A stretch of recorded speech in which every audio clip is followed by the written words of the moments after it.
Calder was born 2018, beginning of November 2018, and he was just one of the ones out of his litter. He was gorgeous from like the beginning. When he was born, we were like, he looks like his dad. Like, he's just beautiful. I thought he was the cutest puppy there. He had his weird like lanky stage that they all do, but he kept filling out and he looked great. He was always goofy and super strange and sometimes annoying, as puppies are. And we all were like, his name was Andy, so we were like, Andy. And then I kind of stay out of a lot of business things until Charlie comes to me for them. And so I was kind of caught off guard. He was like, yeah, talk to the checkers. Like, we're gonna do sort of like a team dog kind of thing. I was like, sweet, awesome. I like hockey. I'm totally into this. He was just one of our typical puppies, you know, confident. I remember when the first time we brought them out on the ice, they were maybe 2 months old. And we brought the whole litter, and Calder was one of the ones who kind of ran around more. You know, you could see which dog or which puppy seems the most confident. And so that was one of the reasons why we picked him. We kind of were like, yep, this is the dog. He was super smart. He was learning the coolest things. He could turn on a light switch when he was like a couple months old, opening doors, like retrieving things. He was so smart, so ready to learn, very loyal, food-motivated, people-friendly. He just loved everybody, and that's exactly what we were looking for for a dog for the checkers. He was in the locker room. We took shots of him like walking as a baby, walking into like a goalie helmet, walking through like a pair of pants. We have a great picture of him on the logo. We have pictures of him with Chubby.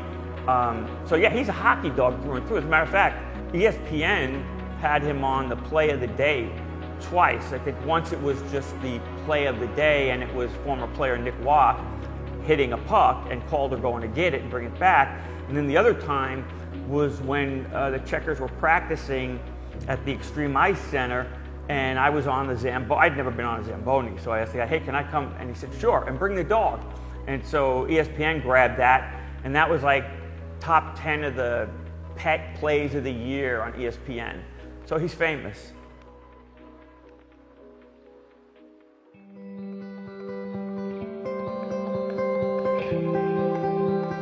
At about 8 to 10 months of age, we started to realize he had what looked like a bite or a puncture wound. And so we took care of it, you know, put peroxide on it, put ointment on it, wrapped it, and he was fine. The injury kind of went away. And then a few weeks later, he's limping again. And so we took him to the vet, and we ended up needing to do an x-ray, and found out that he had an infection in his toe bone. The only way to eradicate the infection was to remove the toe. And so we had the toe taken off, and if you watch him now, he's no worse for it. He's just a normal dog, as the vet told us he would be, and he plays normally, and he does everything just as well as any other dog. It fits his personality too, I think. He's so weird and goofy, and now you got a dog with one less toe than everybody else. It's just, it would be Calder. Calder would be the dog to have one less toe than everybody else.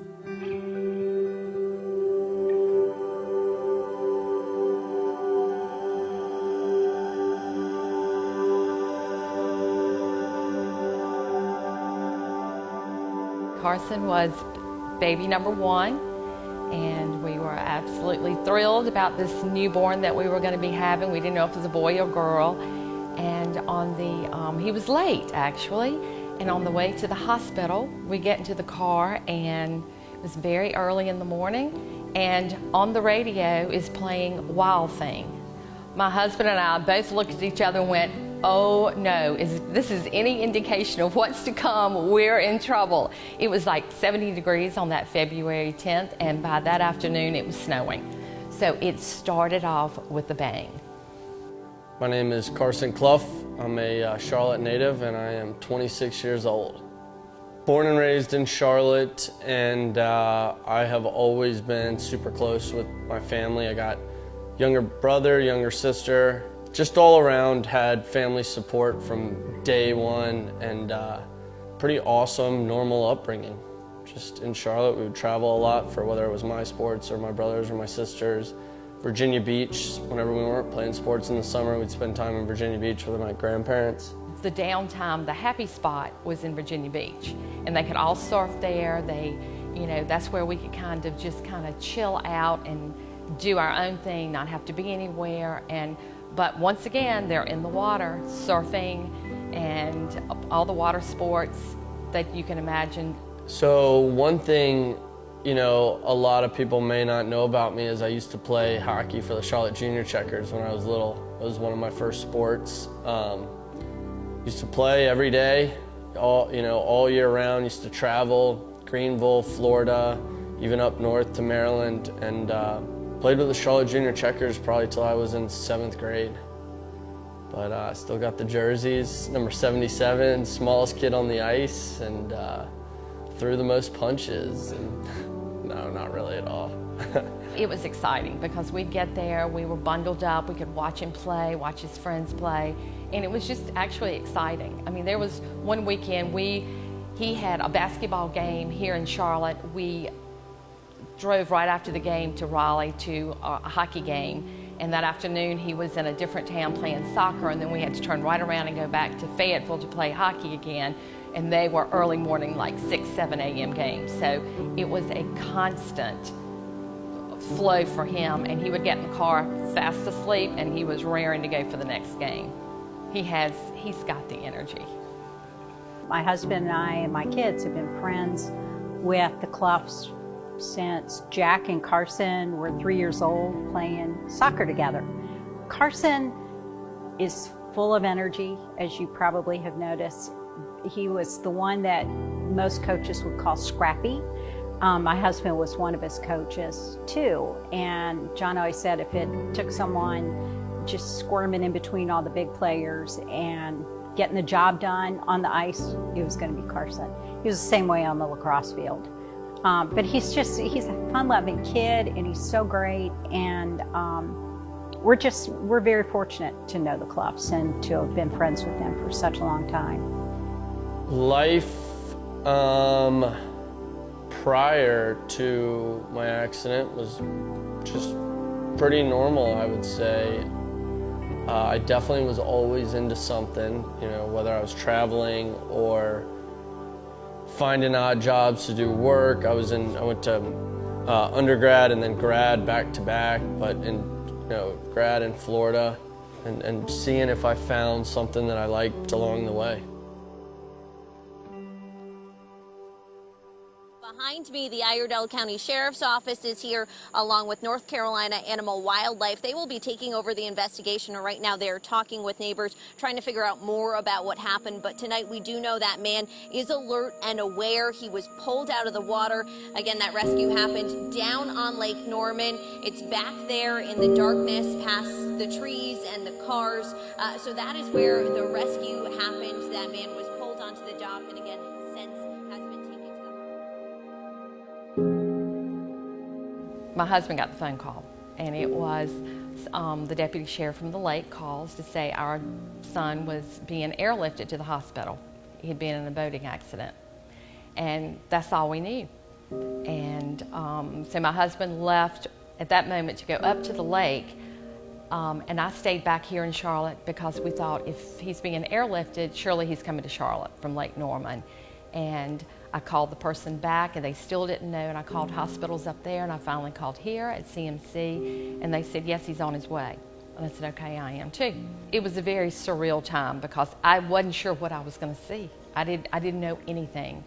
And he was laying on the gurney and lifted his head and goes, Mom, I'm going to be fine. I am good. And I walked up to everything was covered in a sheet, and I walked up to him and I said, yes, you are, because you're talking to me. After the accident, initial goal is walk.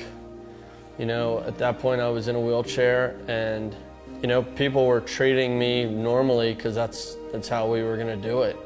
I'd spend time at the doctor's, and again, I had family there, friends, people there all the time just helping. So it was pretty easy for me because I had so much support that it was like you can't really look anywhere but forward. And you know, each day that you push yourself a little bit more, it just gets easier and easier.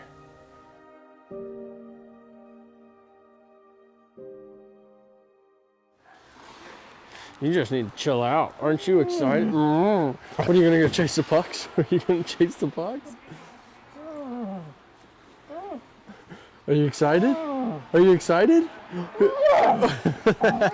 Me and my brother and sister probably last laced up the skates 2 years ago. We always go kind of around Christmas break. Whenever we were home or had off, sit. I know you're excited, stay. But I didn't get a chance to go last year because I was still learning to walk. And so we're getting after it. It's gonna be awesome. I don't know who's more excited, me or Calder. I'm better at controlling my excitement. Come on, let's go.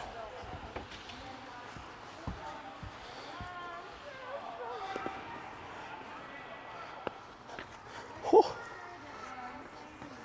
All right, here we go, Calder.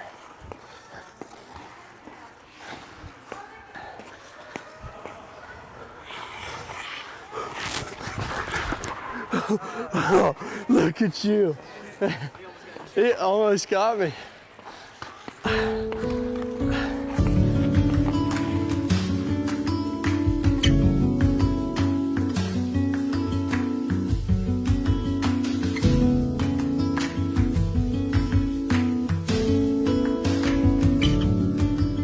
My surgeon, one of the first prescriptions he wrote me was a service dog. My parents approached me about it, and I was like, I do not want a dog. I don't, I love dogs. I grew up with dogs, and I'm starting a business, got to learn to walk again. And then my old hockey coach's wife, when I used to play for the Charlotte Junior Checkers, called me one day, and she's like, hey, there's this organization called Project to Heal, and the Charlotte Checkers are working with them, and they're going to donate a dog to someone, and I think you should look into that. We all have down days, and it would hit him every now and then. I just knew in my heart that it would. We're all human, that happens. So I thought he's got to have that pal with him to be able to just give him that lift that he needs when family and friends aren't necessarily around. So I just kept pursuing it with him. And she was like, well, it's a really great story because you used to play for the Charlotte Junior Checkers, and then you had to get a leg amputation, and Calder got his toe amputated a month before. And so I was like, all right, we'll go check out the dog. I wheeled in there, and the first dog that runs up to me was Calder, and he had a Heineken Chewy toy in his mouth.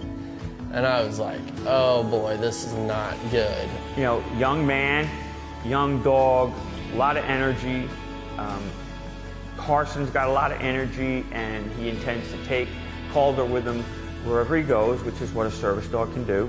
And he can help him with different things like getting up, bringing him his prosthetic, getting stuff, even like out of the refrigerator for him, stuff like that. Everything we see or hear when they're together, it just works. It's just a great pair. I really am just so happy for Carson and for Calder that it worked out, and now for the Checkers too, and Project to Heal, that all of it's perfect synergy with all those factors coming together, all those great groups, all those great people coming together and making this happen for somebody that's really, really special to me and to my family. It's going to be really tough to see Calder leave and do good things, but we know he'll be awesome. He's going to do so much better than he would ever do here. He's going to have a great partnership with Carson, but we'll definitely be able to see him at Checkers games. We'll go visit him as much as we can, and so we're very excited. It's going to be tough, but it'll be bittersweet. We'll miss him, but it'll be great. I am thrilled that those two came together. I mean, it was just in the craziest roundabout way, but it is the most, they both have amputations, and Carson chuckles when he talks about it, but it is kind of cute. And when we were walking on the beach, I think one of the more beautiful footprints is to see Calder's footprint in the sand, and to see that little something that's missing. But you know, that's all that's missing. Life going forward, it's always going to be interesting. There will probably be a lot more downs and things like that, but if you just if you can get shoved down and then get back up, that's an adrenaline rush. And I can't really be negative about many things. I got an awesome life because of everyone around me, and having Calder now, plus other people I've met because of this new adventure I'm on. Definitely excited for that day where he's officially mine. I can't keep saying his name because he gets all excited. And can't thank Project to Heal, the Checkers, Emma, Charlie, the whole organization enough, because it'd be super tough not to have something like Calder to look forward to.